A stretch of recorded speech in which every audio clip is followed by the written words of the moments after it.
corp.br. Todo ano tem um enquete dos contadores, você não participou ainda? Pessoal, boa tarde. Você participou uma vez? Não. Gente, vamos para o último, oficina. Amanhã a gente vai ter só a palestra de treinamento. A palestra vai ser lá embaixo? Vai ser lá provavelmente onde estou, tá? É uma só tipo uma mesa redonda, né? Que vai ser feita discussão. Esse aqui é o nosso último tema. Não é extenso, é tranquilo, tá?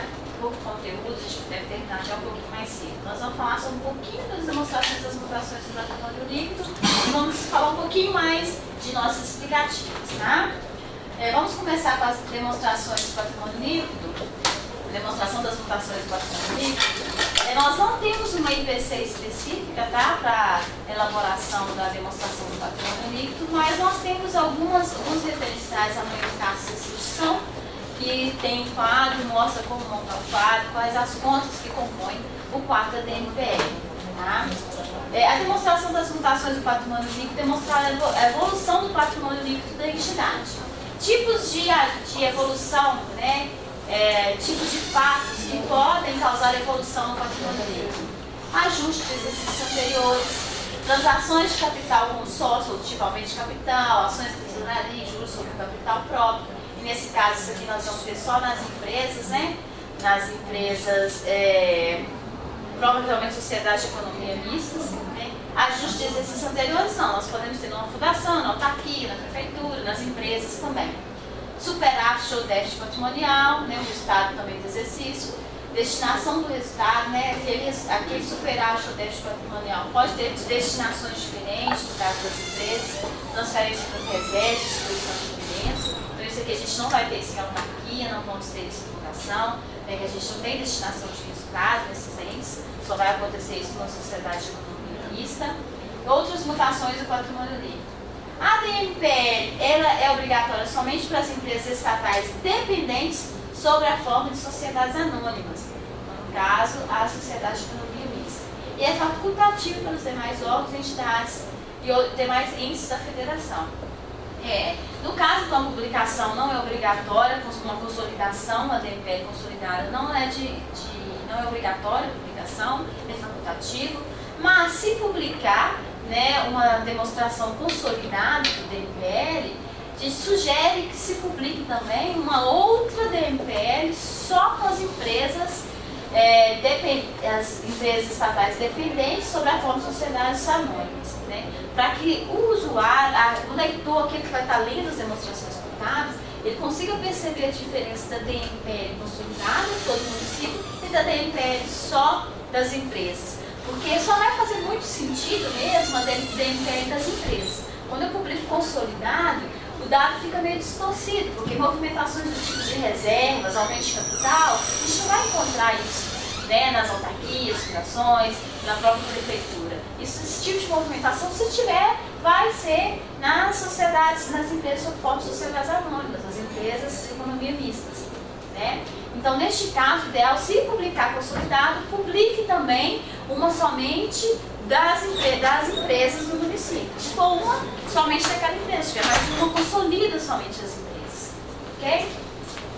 Esse é o modelo, é muito tranquilo, né? Da DNPL. Aqui em cima nós temos, cada coluna dessa representa um subgrupo de contas no PCASP, tá? Do grupo das subclasses 2.3 do PL, então cada um deles representa um subgrupo do PCASP. E aqui as linhas representam os acontecimentos. O que aconteceu que fez com que cada conta dessa, grupo de contas, tenha tido uma evolução, um aumento ou uma diminuição. Por exemplo, aqui em resultados acumulados, no início do exercício eu poderia ter um resultado acumulado de 1 milhão. E no final do exercício eu tenho um resultado acumulado de 1.200.000. Ou seja, eu tive uma mutação aqui nos resultados acumulados de 200. E aí o importante é explicar, essa mutação de 200 foi em decorrência de quê? Foi em decorrência de ajustes anteriores? Foi em decorrência de resultado do exercício? Né? E é isso que a DNPL busca apresentar. Tá? Aqui eu trouxe uma estrutura trazendo as contas que compõem, né, cada coluna dessa, né? Todas são do subclasse 2.3 de patrimônio líquido. Então, participação social, capital social é 231. Adiantamento para futuro aumento de capital 232, reserva de capital 232. 2023. E onde nós vamos encontrar mais movimento vai ser nessa aqui, resultados acumulados. Aqui que nós vamos ter uma variação maior. Vai ser essa coluna de resultados acumulados. Ações, costos e tesouraria, e aqui nós temos o total. O importante observar aqui na construção da DRPL é que nessa linha aqui nós vamos trazer os saldos iniciais dessas respectivas contas. Então nessa linha e nessa coluna eu vou trazer o saldo no início do exercício da conta de participação social e capital social, né? Nessa coluna H, nessa linha aqui, saldos iniciais, eu vou trazer o saldo inicial no início do exercício dos resultados acumulados. Então, respectivamente, eu vou ter aqui embaixo o saldo final, no final do exercício, né, naquele exercício que eu estou publicando as demonstrações contábeis, dos resultados acumulados. Então, essa linha vai trazer o saldo no início do exercício dessas contas e essa linha vai trazer o saldo no final do exercício dessas contas. Se o saldo inicial está diferente do saldo final, é porque ocorreu alguma transação que impactou na evolução daquela conta. E aí sim, se o saldo inicial está diferente do saldo final, nós temos que demonstrar aqui dentro o que ocorreu que fez com que tivesse essa alteração. Por exemplo, na coluna resultados acumulados. Se eu tinha resultados acumulados no início do exercício de 2015 de 1 milhão, e no final do exercício de 2015 eu tinha um resultado acumulado de 1.200.000, significa que ocorreu algo aqui dentro do exercício, no valor de 200 mil, que impactou nesses resultados acumulados. Aí eu tenho que evidenciar. Bem, desses 200 mil, 150 mil eu sei que foi de resultado do exercício, porque lá na DVP tinha 150 mil lá de resultado superavitário, de resultado do exercício. Então eu vou trazer aqui para a linha resultado do exercício, na coluna resultados acumulados, o valor do resultado do exercício apurado lá na DVP. Se for um resultado superavitário, 200 mil. Se for um resultado deficitário, menos 200 mil. Né? Ah, mas também teve lá, referente a ajustes de exercícios anteriores, eu reconheci bens imóveis que não estavam reconhecidos no meu ativo, no valor de 50 mil. Então, eu vou vir na linha de ajustes de exercícios anteriores e reconhecer aqui os 50 mil na coluna de resultados acumulados.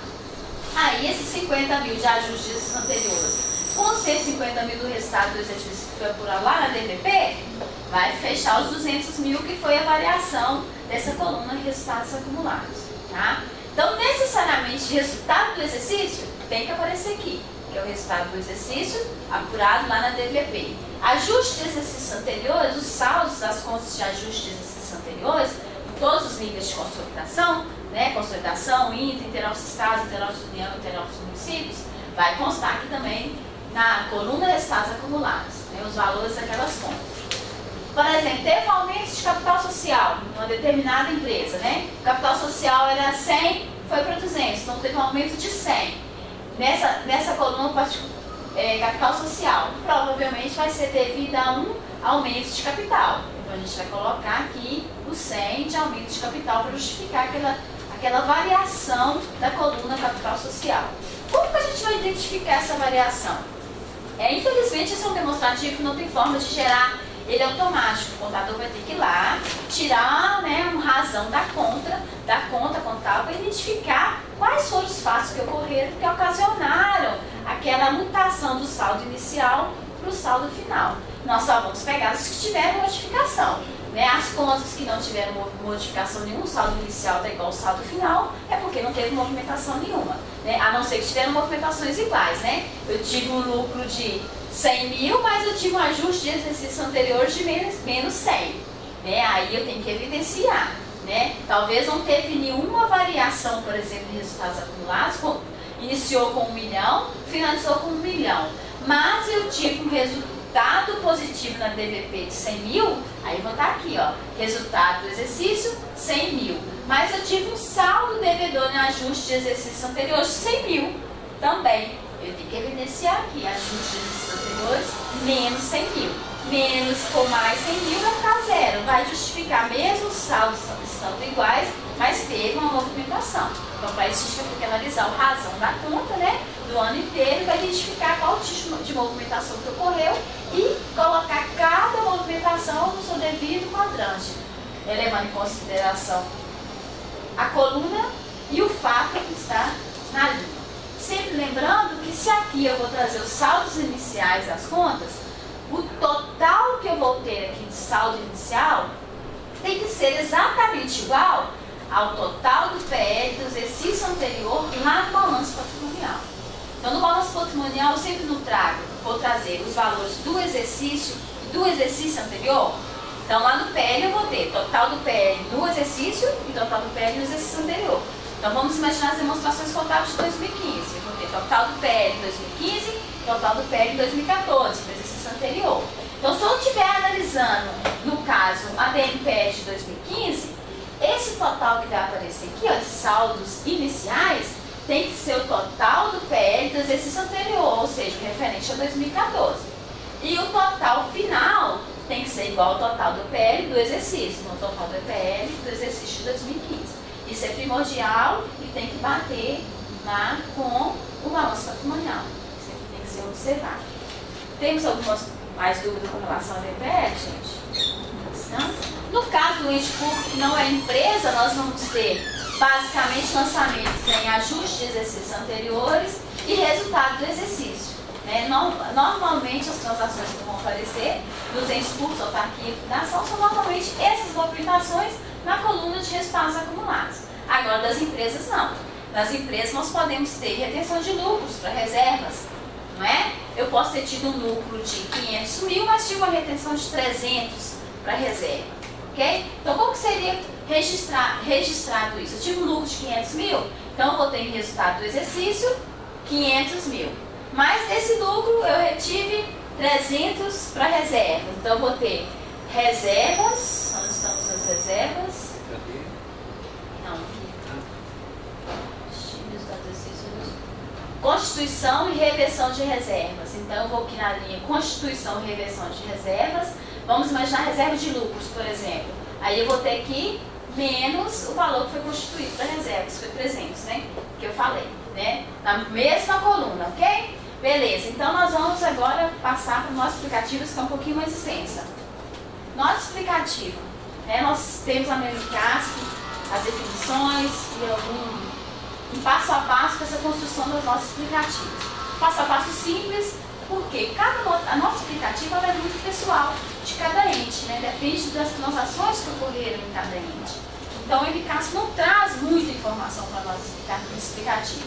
Então, no caso, nós vamos trazer aqui para vocês algumas situações, vamos trazer uns exemplos para vocês verem como funcionam as nossas explicativas. Segundo a NBCP, as nossas explicativas são informações adicionais às apresentadas nos quadros decáticos, que são consideradas parte integrante das demonstrações.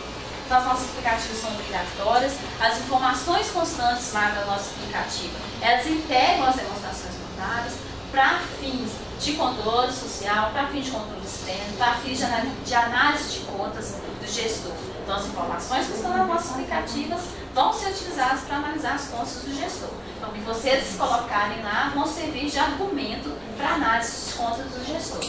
Seu objetivo é facilitar a compreensão das demonstrações contábeis a seus diversos usuários. Engloba informações de qualquer natureza, exigidas pela lei, para normas contábeis e outras informações relevantes, não suficientemente evidenciadas ou que não constam nas demonstrações. Hoje, as demonstrações contábeis, elas são simplificadas, né? Nós temos lá o balanço patrimonial, nós temos poucas linhas lá de ativos circulantes, por exemplo, mas nós sabemos que lá dentro nós temos N outros desdobramentos, por exemplo, a linha de créditos a receber, né? Créditos a curto prazo a receber no ativo circulante, lá dentro a dívida ativa de curto prazo pode estar lá. No longo prazo, nós vamos ter todo o montante da dívida ativa lá dentro, que não vai estar evidenciado no balanço patrimonial. E nesse caso, nós temos nos demonstrativos contábeis a informação mais consolidada, mais sintética, e nas nossas explicativas, se aquele valor for um valor relevante, né, que justifique um maior detalhamento, nós vamos levar aquilo para nossos explicativos e detalhar aquele grupo de contas. Nós vamos trazer uns exemplos aqui para vocês verem. E aí no MCASP traz aqui, né, algumas orientações de como elaborar essas nossas explicativas, e ele fala que vão ser 4 grandes grupos, né? A nossa explicativa vai trazer 4 grandes grupos. As informações gerais, resumo das políticas contábeis significativas adotadas pelo ente, informações de suporte, de detalhamento e outras informações relevantes. O que seriam essas informações gerais? Primeiro eu vou contextualizar o órgão, né, o órgão que eu estou fazendo as nossas explicativas de quais demonstrações contábeis. É a prefeitura? Então vamos contextualizar a prefeitura, né? Onde ela está situada, quais os órgãos que compõem a prefeitura como um todo, é o fundo tal, é a autarquia tal, né? É a fundação tal, tem tantos fundos, tantas autarquias, né? Vamos contextualizar isso. Onde está situado, quais são as principais, a natureza das operações, as principais atividades daquele órgão. Por exemplo, um município muito pequeno, só tem mais arrecadação de transferência, ele vai falar aqui, né? Tem pouca arrecadação própria, trabalha mais com transferências constitucionais voluntárias, né? Vamos declarar se estamos ou não aplicando as normas de contabilidade, né? Estão aplicando os ditames da lei. Então nós vamos trazer tudo isso nas informações gerais. Resumo das políticas contábeis significativas, nós vamos falar quais foram as bases de mensuação utilizadas, né, as normas e políticas contábeis que foram alteradas, né, para mim poder reconhecer um ativo, qual foi o critério utilizado, teve um laudo do gestor, não teve, eu simplesmente fiz o levantamento lá dos imóveis e procurei o preço de mercado junto a imobiliárias. Então tudo isso a gente pode colocar no nosso explicativo. Julgamentos pela aplicação das políticas contábeis, eu calculava a depreciação assim, agora nós vamos passar a calcular a depreciação sobre outro modelo, então né, era pelo método linear, agora eu vou adotar um novo modelo de depreciação a partir do exercício tal, ou eu já mudei nesse exercício, no exercício anterior era um modelo e agora eu estou adotando um outro modelo de depreciação. Esse tipo de informação tem que ser mensurada aqui. Informações de suporte e detalhamento, apresentação dos itens nas demonstrações contábeis pela ordem que cada demonstração e cada rubrica sejam apresentadas. Bem, então eu vou trazer agora, neste momento, os detalhamentos, né, de cada demonstração. Qual que é a ordem? Normalmente primeiro é o balanço orçamentário, então vou trazer lá os detalhamentos das rubricas do balanço orçamentário, vou explicar qual foi a base para a elaboração do balanço orçamentário, vou detalhar as receitas, vou detalhar depois as despesas, né? Resta a pagar, se eu quero fazer um detalhamento dos resta a pagar. Depois eu passo para o próximo demonstrativo, balanço financeiro. Aí, primeiro eu obedeço a ordem de cada demonstrativo, né? Se eu publiquei primeiro o balanço orçamentário e depois o balanço financeiro, então primeiro eu vou começar a falar do balanço orçamentário. E dentro do demonstrativo, a ordem de cada rubrica apresentada lá. No caso do balanço orçamentário, primeiro a gente apresenta as receitas, depois a gente apresenta as despesas. Então vamos detalhar primeiro as receitas, depois as despesas, tá? Outras informações relevantes, né? Passivos contingentes e compromissos contratuais não reconhecidos. Por exemplo, sabemos que nós temos informações que não estão registradas nas demonstrações contábeis. Pode ter um passivo contingente que não está representado lá nas contas de controle, ou que esteja na conta de controle, mas os demonstrativos não estão evidenciando, porque o balanço patrimonial não traz todas as contas de controle, só traz os ativos e passivos contingentes. Se tem uma informação lá na conta de controle que eu acho relevante inserir aqui, um contrato que foi assinado, um contrato vultuoso, que vai comprometer a próxima gestão, vou trazer para os nossos explicativos. Tem um contrato que não teve empenhamento, não teve nada, mas já foi assinado pelo gestor atual. Na próxima gestão, aquele contrato vai gerar desembolso, vai gerar compromisso. Posso colocar ele aqui em nossos explicativos, tá? E também lá no MCAS a gente tem algumas informações, os tipos de nota explicativa em cada demonstrativo. Por exemplo, balanço orçamentário, detalhamento das receitas, despesas intra-orçamentárias, quando relevante. Né? Então, se eu tenho muito mais transferências, eu recebo muito mais transferências do que receitas próprias, então vou detalhar lá as transferências. Eu recebi transferências do fundo de participação do município, né? Quanto a parte do ICMS, quanto a parte do PVA. Vamos abrir aquelas receitas lá e mostrar quanto que eu recebi de cada um, né? Quanto que representou o percentual, fazer análise vertical, análise horizontal, se subiu ou diminuiu de um período para o outro, né?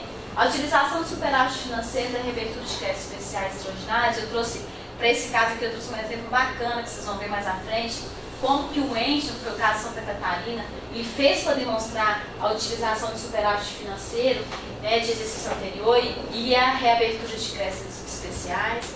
O balanço financeiro, os ajustes que foram feitos no balanço financeiro, né? A gente viu, o balanço financeiro foi comigo aqui, né? A gente viu que no balanço financeiro a gente pode ter vários ajustes, e aqueles ajustes a gente tem que levar para as nossas explicativas, né?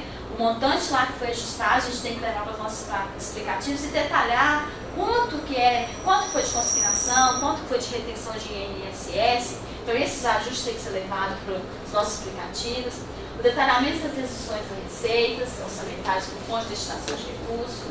No balanço patrimonial, olha, detalhamento das contas em função da dimensão e da natureza dos valores envolvidos. Bem, se eu sou um órgão e eu percebi que de 2014 para 2015, meus bens imóveis cresceram, né, assustadoramente. Eu tinha 50 mil de bens imóveis em 2014 e em 2015 foi para 5 milhões, por exemplo. Né?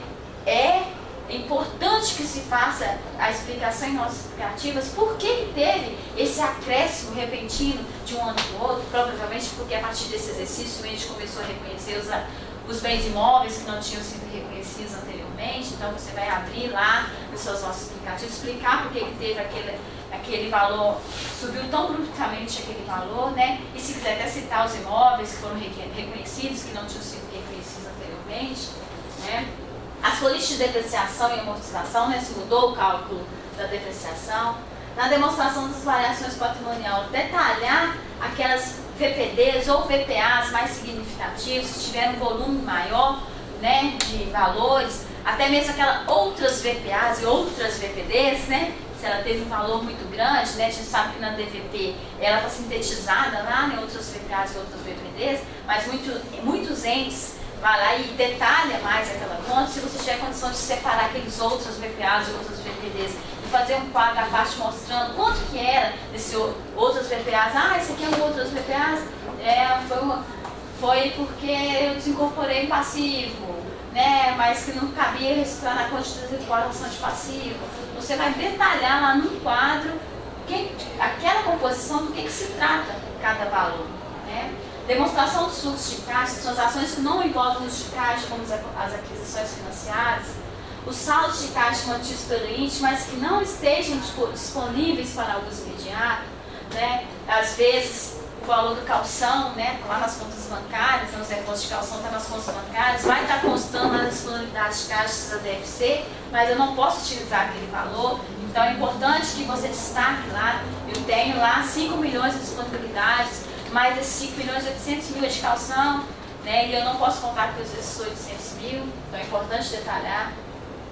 Na demonstração e mutação do PL, as alterações, né, na composição do capital social, se teve um aumento no capital social, esse aumento foi quem foi o Tesouro que aportou, ou foi da iniciativa privada, né, um sócio da iniciativa privada que aportou, os valores, qual foi a finalidade desse aporte de capital, né, a gente pode estar colocando lá.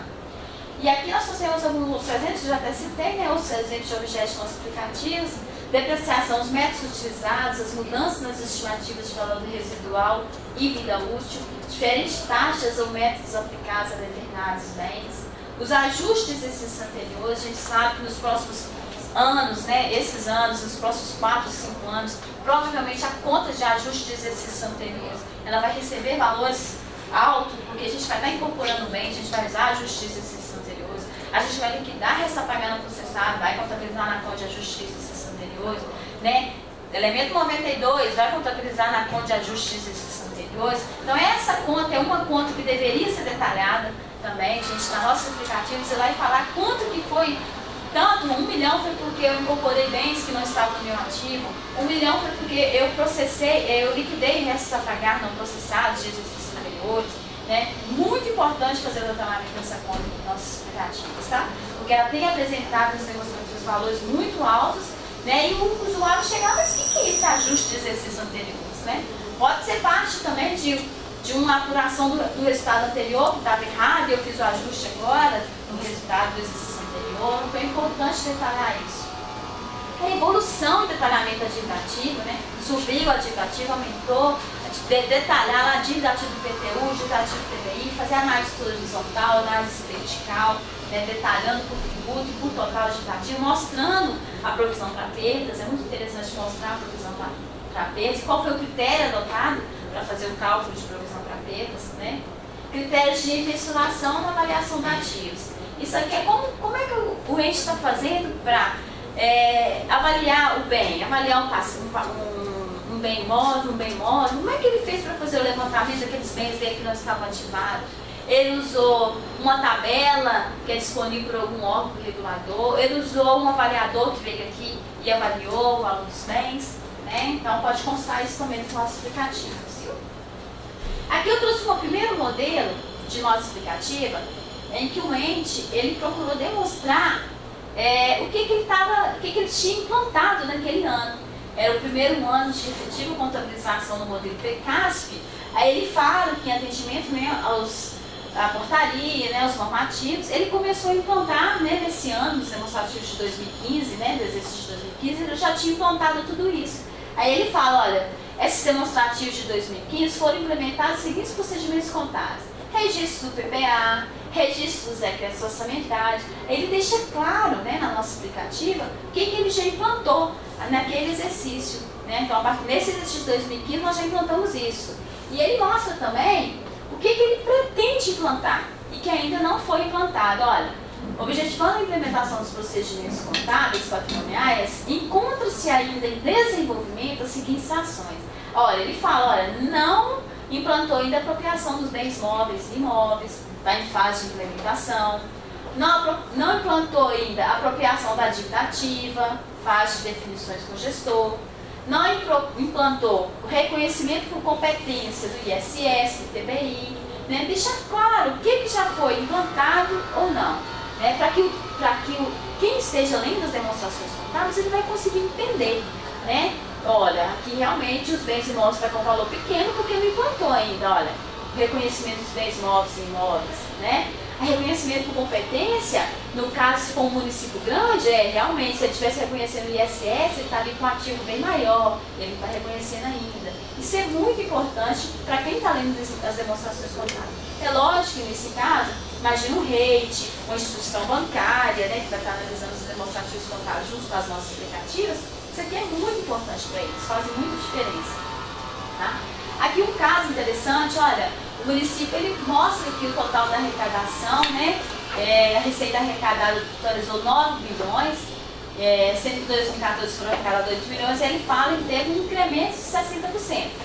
Do total da receita bruta, ele destacou aqui a receita corrente, e fala que a receita corrente subiu 5,48%, mas ao mesmo tempo ele compara, olha, minha receita corrente subiu 5,48%, mas olha os índices de inflação, IGPM, IPCA, tiveram taxas muito superiores ao crescimento da receita. Então ele fala, apesar de ter tido esse crescimento nominal aqui, isso não foi um bom resultado. Na verdade, teve uma queda na arrecadação, né? E explica que isso foi em decorrência do cenário de forte retração econômica, grave crise financeira e da escala do quadro inflacionário que assola o país. Tá, cresceu, mas nominalmente, quando você vai olhar, né, efetivamente não teve um crescimento, porque só a inflação ainda foi o dobro, né, de crescimento. Uma análise importante também que foi demonstrada em nossos aplicativos.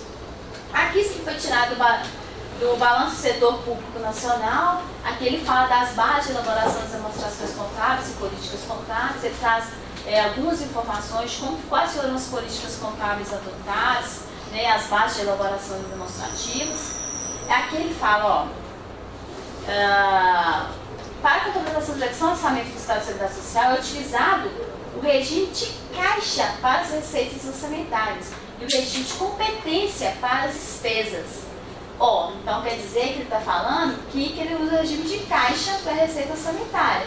Então, em tese, se eu for lá e achar o VPA com um valor igualzinho da receita arrecadada, eu não vou assustar, porque eu já vi que ele já declarou aqui que usa a receita com o princípio de caixa para reconhecer as receitas.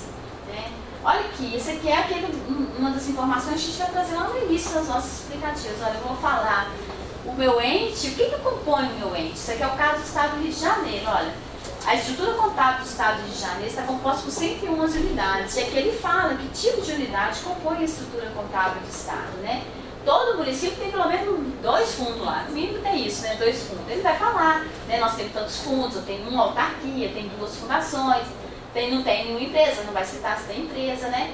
Isso também é importante para a interpretação das demonstrações contábeis. Se eu for lá e vamos imaginar que seja um município que não tem empresa, e na hora que eu for lá na DPL, eu vou ver lá uma distribuição de lucros por dividendos, peraí, tá errado, né?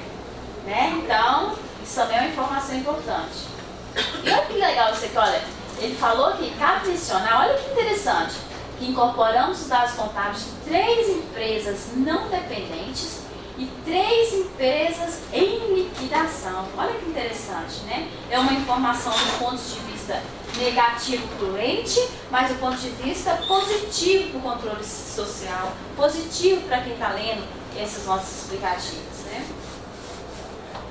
Aqui é um exemplo que ele fala da redução, reavaliação, redução ao valor recuperado, né? Ele fala que os critérios adotados, né? O que ele seguiu, que ele observou o decreto estadual do tal, né? E aí a pessoa vai lá e vai ver o que o decreto fala, qual foram as bases que o decreto está determinando para ser utilizada. E aqui ele fala da dívida ativa, olha, que ele está especificando a questão da dívida ativa, né? Que a dívida tributária do Estado está avaliada pelo valor de recebimento atualizada pela UFIR do Rio de Janeiro, e, entretanto, ele foi utilizado o critério da provisão para perdas. Ele fala, olha, o valor da dívida ativa está atualizado, mas eu fiz a provisão para perdas, então o valor que você vai ver lá está líquido, né? Fala dos restos a pagar, e ele fala que os restos a pagar de 2009, no caso isso aqui era um demonstrativo contábil de 2014, né? Ele vai e fala que o resto a pagar de 2009 tinha sido cancelado por força de um decreto, né? Porque o usuário pode ir lá e olhar, olha, tinha resto a pagar no passado de 2009, mas na hora que eu vou lá no balanço orçamentário, eu não estou vendo o pagamento desse resto a pagar lá. Por quê? Porque foram cancelados. Então o contador que já deixou claro que tiveram resto a pagar de 2009, devido à prescrição, provavelmente, né? Passados 5 anos, teve um decreto que autorizou ele cancelar aqueles restos a pagar. Precatórios, aqui também tem um pequeno, né, um pedacinho de nota explicativa aqui falando sobre precatórios. E aqui eu trouxe um modelo que o contador pegou aquela informação de créditos por danos ao patrimônio, que a gente não enxerga isso no balanço patrimonial, né? A gente não consegue ver isso lá porque está dentro lá, né, das contas, né?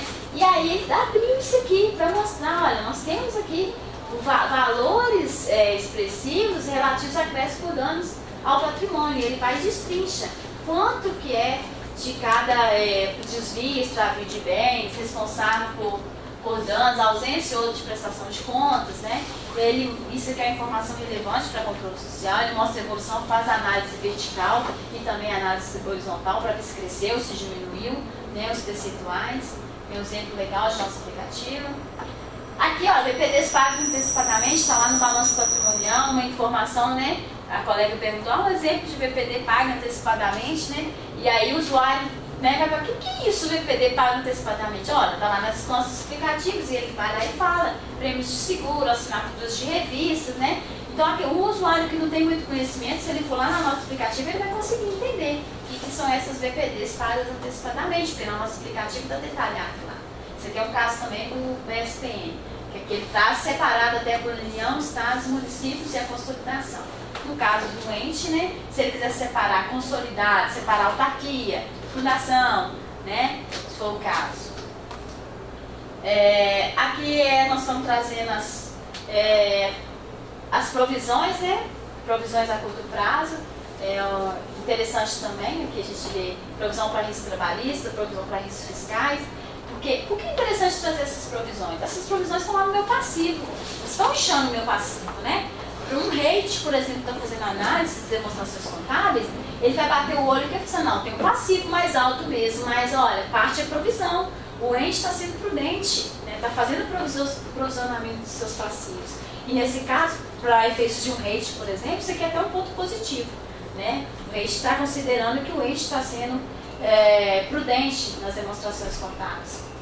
4, as exclusões de saldo de transações recíprocas, isso aqui é no caso da União também, ela está falando que quando fez a consolidação, ela fez a exclusão das transações recíprocas. Isso aqui é importante para vocês enquanto município, e eu acredito que a maioria dos municípios ainda não estão fazendo as exclusões das transações intra, né, na consolidação. Não sei o caso de vocês, alguém conseguiu fazer a exclusão das transações intras na consolidação do balanço? Bateu direitinho? Então, excelente, parabéns. Que realmente é um problema as transações intras fecharem, você conseguir excluir o balanço patrimonial fechar. E nós ainda estamos no processo de implantação desse novo modelo. Então, no caso, se o ente consolidou e não fez a exclusão dessas transações íntegras, coloca lá em nota explicativa que não foi feitas as exclusões. Se fez as exclusões, coloca também que foi feitas devidamente as exclusões das transações recíprocas. No caso do município, são só as transações íntegras, né, que são excluídas. Transações íntegras são aquelas transações em que a gente registra ativo, passivo, VPA e VPD no quinto nível igual a 2, quinto nível das contas contábeis igual a 2. Né? Então, deixa claro isso também em nosso explicativo. E aqui nós trouxemos aqui um exemplo de isso aqui na verdade é um trecho da DVP, é o caso de quem publica a DVP consolidada fazendo as exclusões, é que ele está mostrando onde ocorreram as exclusões, tá? Quais foram os valores que foram excluídos, a diferença das exclusões de VPD e VPA, quais foram os valores que foram excluídos na consolidação. E olha que importante esse aqui o balanço do setor público nacional, eles pegaram na conta de venda de produtos, eles pegaram cada município que enviou saldo invertido nessa conta, tá vendo? Índices que apresentaram saldo negativo no item venda de produtos. O que acontece? Por exemplo, se eu tenho na consolidação a conta salários a pagar, né? Tem 1 milhão, fechou 2015 com 1 milhão de salários a pagar, consolidação do município. Mas no fundo de saúde, a conta de salários a pagar estava invertido 200 mil. Vocês concordam comigo que esses 200 mil impactou nesse 1 milhão que está registrado lá na consolidação? Se eu não tivesse esses 200 mil invertidos, quanto seriam meus salários a pagar? Seria 1 milhão e 200. Está na consolidação 1 milhão porque tem invertido lá 200 mil no fundo de saúde. Então, no caso, vocês poderiam ir lá colocar, o fundo de saúde estava invertido salários a pagar 200 mil. Então, quem está lendo demonstração contábil vai entender, olha, no mínimo, salários a pagar é 1 milhão e 200, não é 1 milhão, né? E se não tiver mais, ainda faltando o fundo de saúde, porque se está invertido, pode estar faltando mais valores ainda lá no fundo de saúde. Esse tipo de informação é importante, porque a gente consolida, a gente não garante que as informações vão chegar para a gente todas corretas. Né? O fundo de saúde pode mandar para mim com um saldo invertido, e eu vou consolidar com o saldo invertido. Mas demonstrar isso nos nossos aplicativos é muito importante. Vendas de produto com saldo negativo. Isso aqui deve ser uma VPA, tá? Isso aqui deve ser uma VPA. Tá na nossa explicativa. 43. Oi? É 43. E VPA, tá vendo? É uma VPA. Exatamente, é uma VPA. Então é um erro, provavelmente é um erro, né? Isso aqui eu tirei lá do balanço do setor público nacional de 2015. Então realmente esses municípios mandaram essa conta com saldo invertido. Por isso é o Tem não, né? Que bom, né?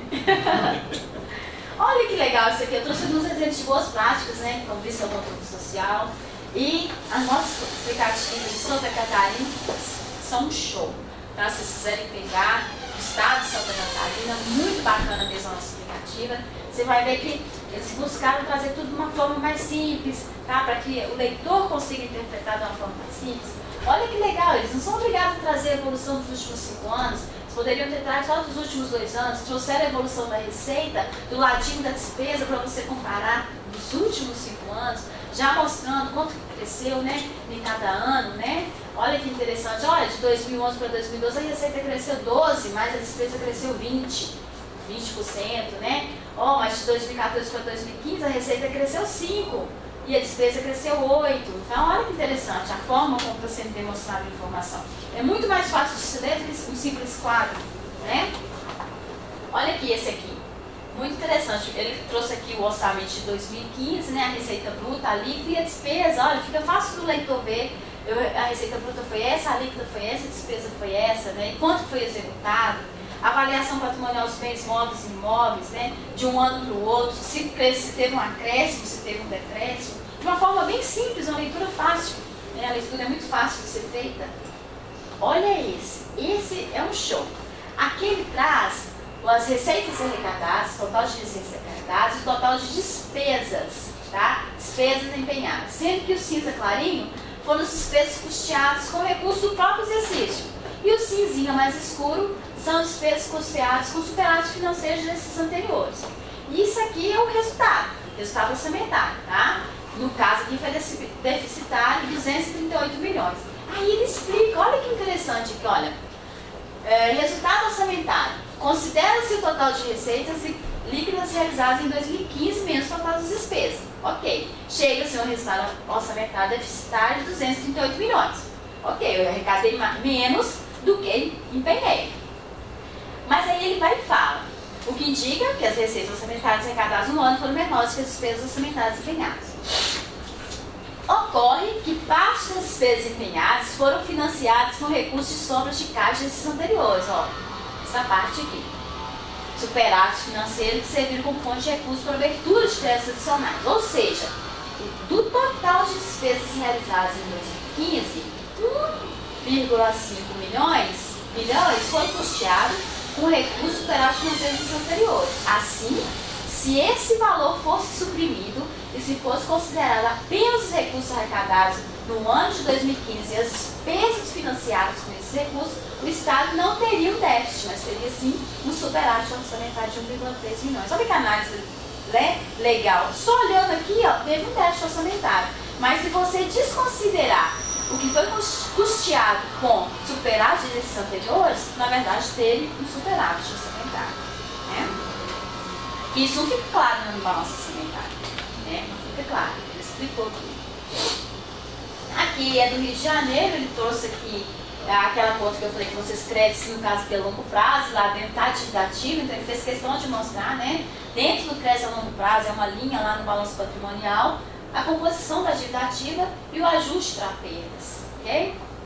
E aqui nós temos um exemplo, também lá de Santa Catarina. Santa Catarina, eles têm um projeto lá que se chama o Pacto por Santa Catarina, que foi um pacto feito para a gestão, né, de um determinado governador, e ele mostra tanto o que foi planejado para aquela gestão de 4 anos, daquilo que foi planejado até então, quanto que já foi contratado e quanto que foi executado de uma forma simples. Quem bate o olho já vê, né? Já entende, né?